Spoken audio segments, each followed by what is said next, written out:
I'm just going to tell you right now that getting Dear John'd or coming back home from deployment to the tumbleweed fucking treatment is a betrayal from hell. And I'm going to be honest with you, gentlemen, you never really get over it.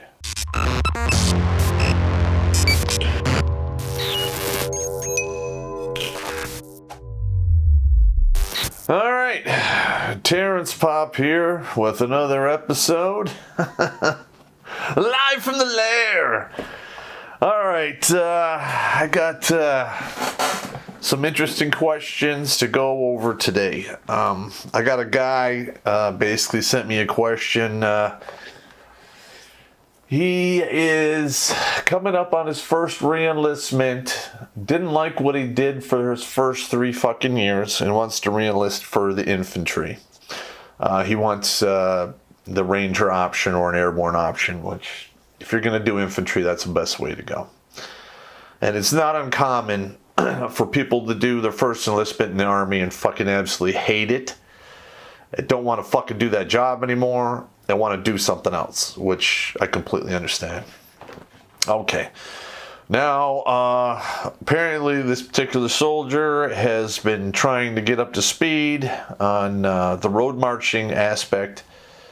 And he basically asked me, what are some of the tricks you use to be able to road march or go on those long, crazy movements that infantry go on. All right, well, let's see. In the beginning, when I started, in infantry, I was 17.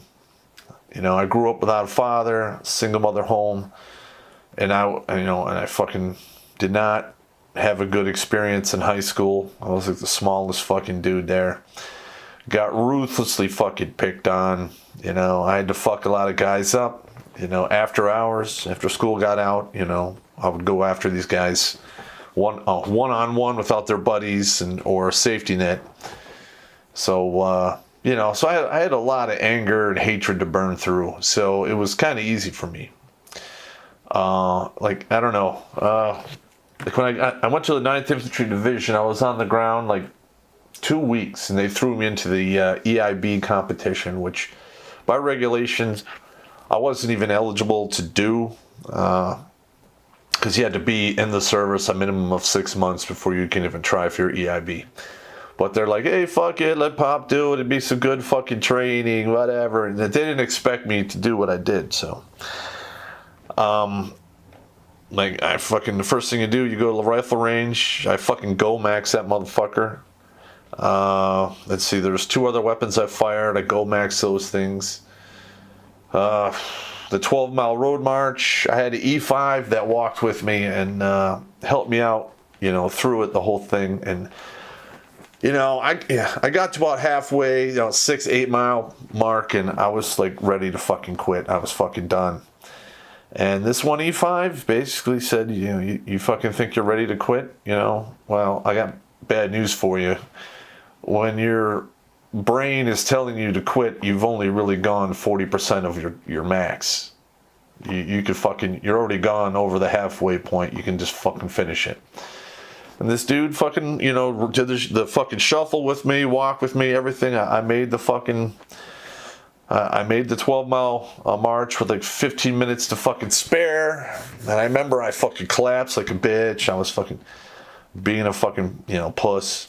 And, this one lieutenant named Hamby, fucking idiot. I think it was a second lieutenant or first lieutenant, I don't remember. But he was a fucking dick. He came in 10 minutes behind me. He had 5 minutes to spare. So I had 2 weeks in the service. This guy was a West Point idiot, and I fucking, beat him by 10 minutes. So, needless to say, he and I didn't get along. So, I knocked out the rest of the EIB, and I was 2 stations from the end, and I had 1 no-go, and then they fucking no-go'd me on camouflage of all things. I think they did it on purpose because they knew I wasn't going to be able to get my EIB, and they don't have to explain to me that they fucked me over, but they basically fucked me over by fucking me over. But that first road march, because the ones you do in basic and IT, yeah, I mean, those were difficult. But the thing is, you're doing PT every day, you're road marching all the time. So by the time you get to the end of AIT, where you do your 12-mile road march, it's nothing. It's nothing. So, when I got to the 9th Infantry Division, it had been a few months in between there. And it wasn't really in that, right out of AIT shape. And, I did pretty good for, going at it cold turkey. But of course, I think I was 18, and by then, you're indestructible at 18. You can literally march until blood shoots out of your fucking ears, and your knees fill up with blood, and you're all fucked up. And you'll heal it the next day, take some Motrin, you'll be fine. At least that's what they told me. But later on, when you really go into beyond standard infantry stuff, like when you go to the Ranger Battalion and they do 12, 18, 25, and a couple of 32-mile movements. You go beyond, physical and mental. Because the rule of thumb is the first hour, that's for training your body.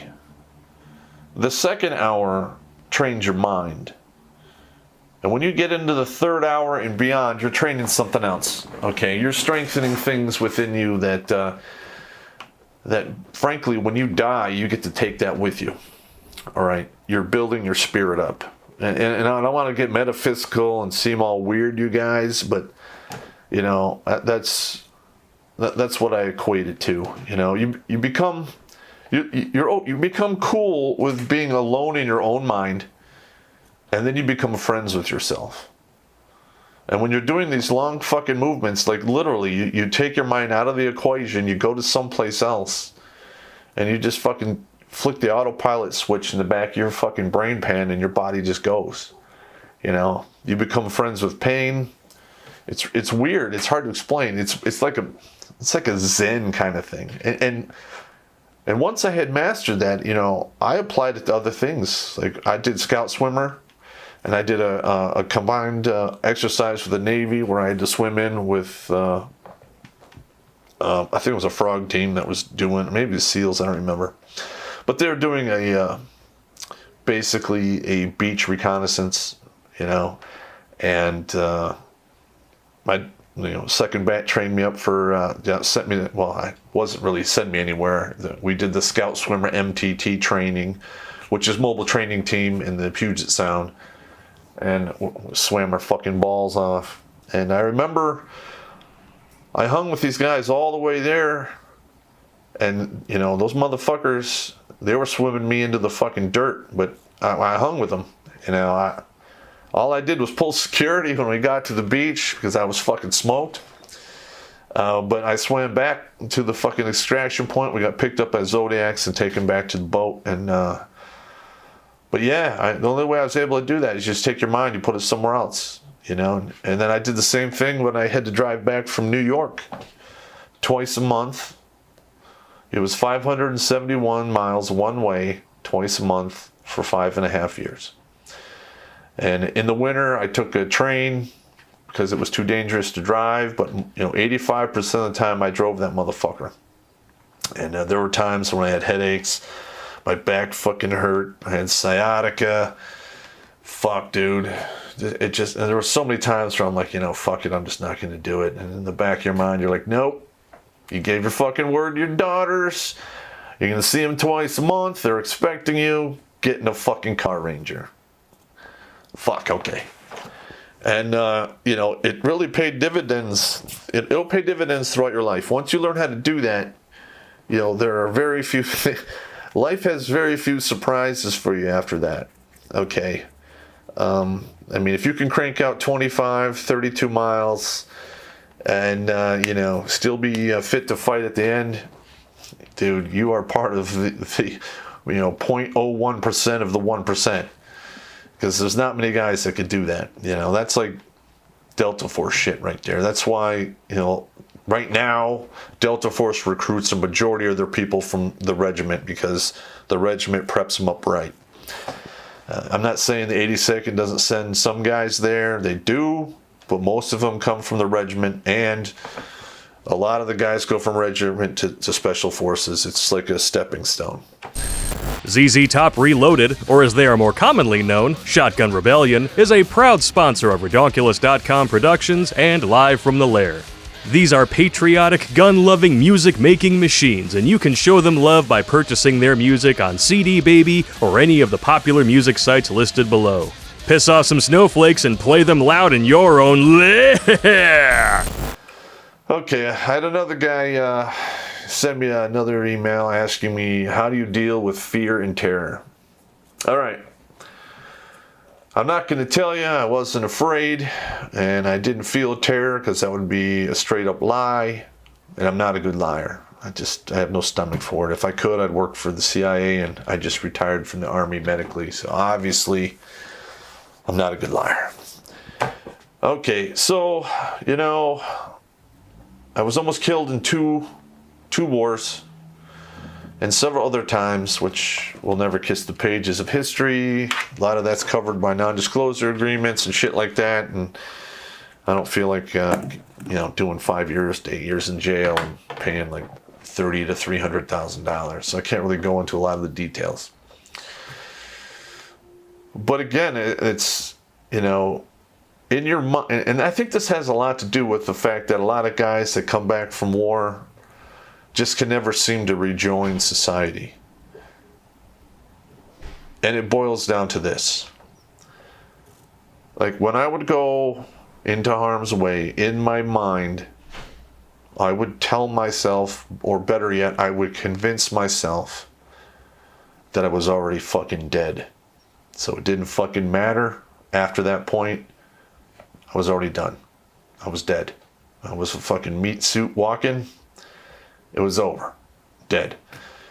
And you'd be really surprised at how much lower you can dial back the fucking fear and terror once you can do that. Like, you can literally take terror from a 10 to a 4. And you can take fear from a 10 to a 2. Because terror is a whole other thing other than fear. People say they're the same, but they're not the same. When you start getting in the terror ranks, right above 8, that's when you start freezing up and, fucking yourself. And that doesn't really happen with fear. You can go all the way up to 10 with fear, and you'll lose some dexterity in your hands, but you'll still perform. Terror is a whole other thing. And that's pretty much how I dealt with it right there. And I noticed after I came back, I got wounded in Iraq, and I came back home to stateside, and because you spend all that time in theater, and you're getting in the vehicle, you're driving fucking places, you're doing stuff, and every time you go do that, you just fucking turn that switch in your head like, I'm already dead. Let's do this. And you get to the point, after you do it enough times, where you just can't unflip the switch. And I can't tell you, how hard it is for me to try to get back out there and do things that I used to find joy in doing. Like, I have a whole wall of Xbox games. I have 3 different consoles.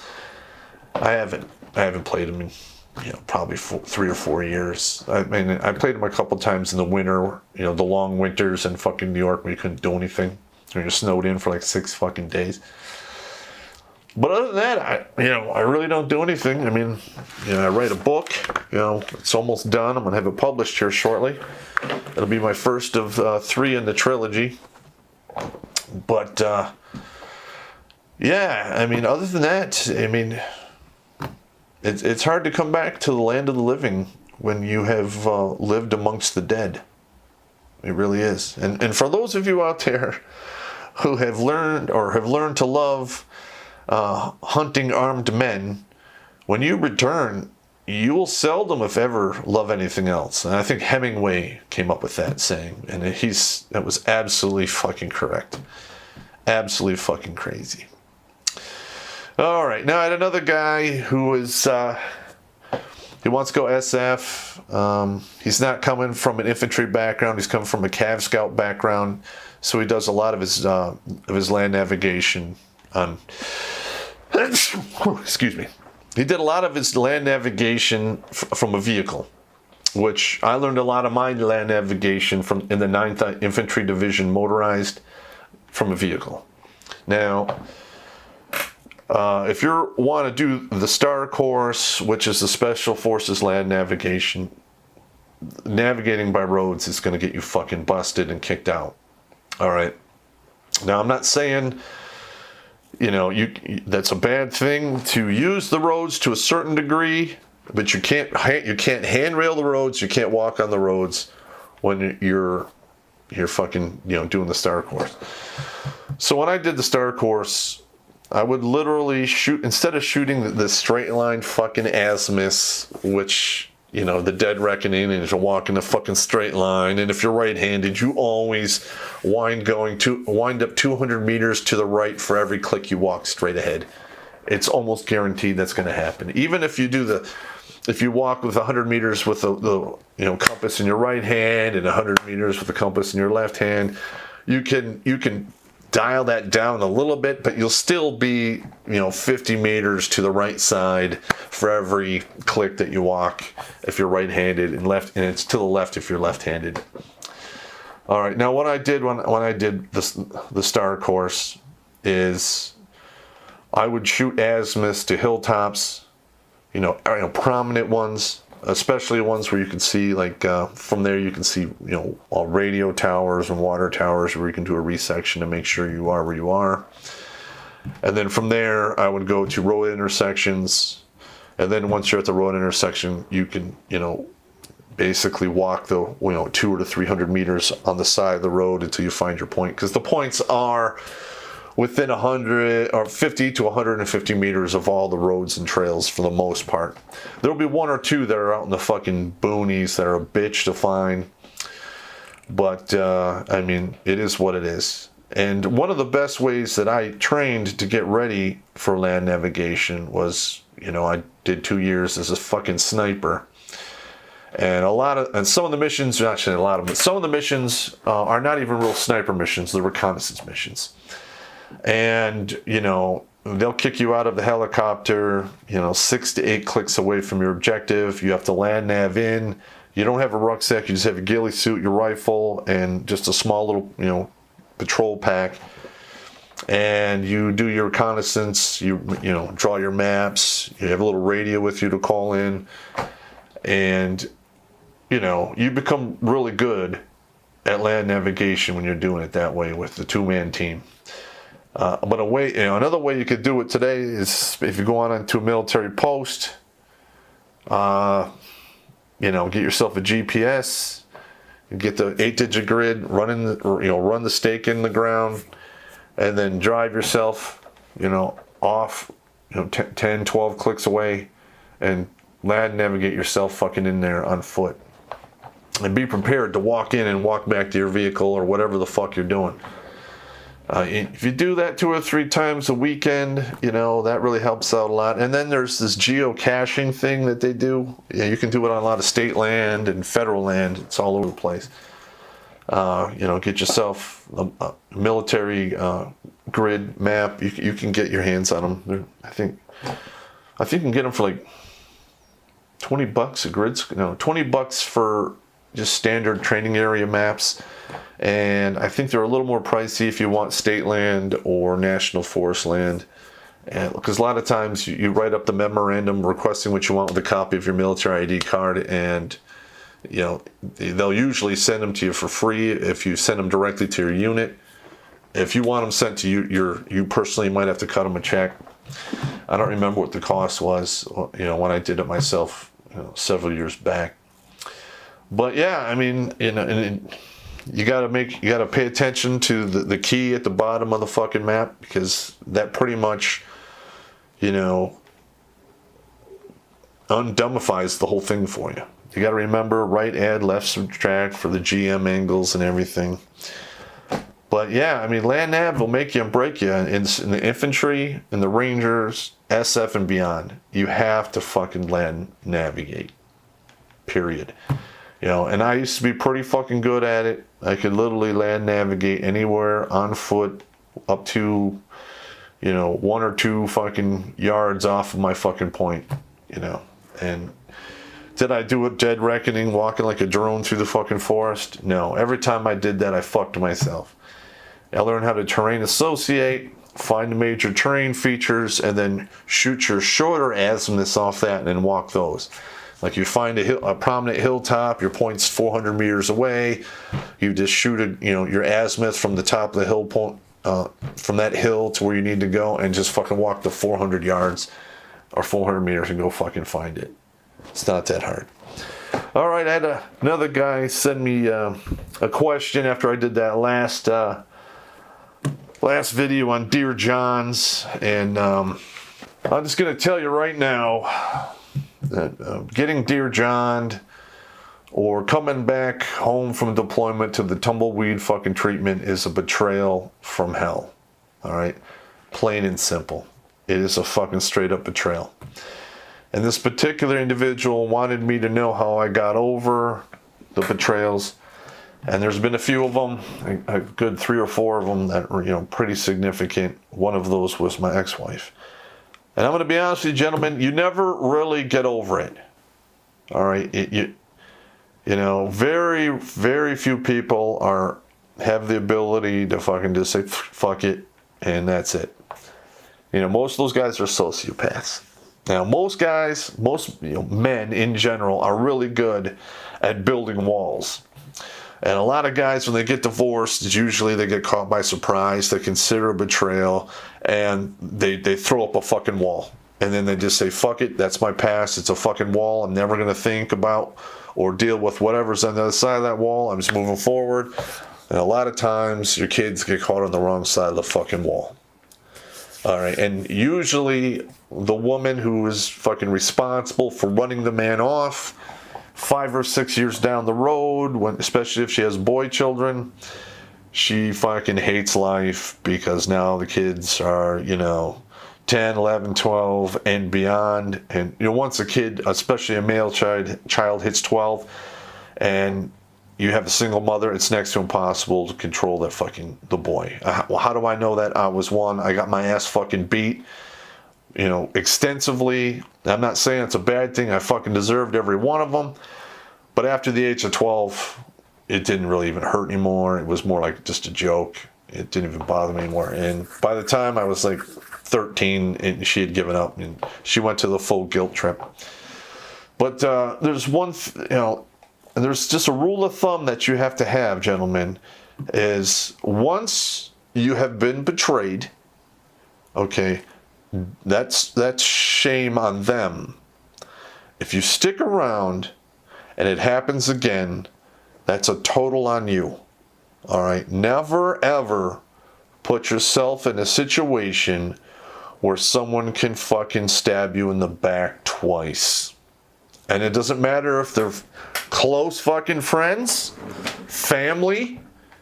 Okay, like when I got divorced, there's certain members of my family that I fucking cut the fuck off because they did some shit I considered a betrayal. No going back to that. Even my own fucking sister pulled that shit on me. And I will be cordial with her at the funeral of my mother. But other than that, that's it. I mean, she can come knocking on my door with her teeth fucking on fire. That's it. You betrayed me. Don't ever let yourself be betrayed twice. You gotta have some fucking standards, gentlemen. All right, well, let's see. I covered some military subjects there, and I myself, I did a lot of fucking crazy road marching in my time, a lot of crazy movements, and some of the hardest ones were not just road marches, but walking through jungles and forests and across fucking deserts where there is no fucking roads, there is no fucking, medical evacuation point. Nobody gives a fuck. It's just you, the guys that are with you, and you don't have enough fucking stuff for them to carry. There's not enough water or supplies for everyone to carry, more than their fucking share. So if you don't fucking pull your weight, you're fucking the guys on your team, and you don't want to be that guy.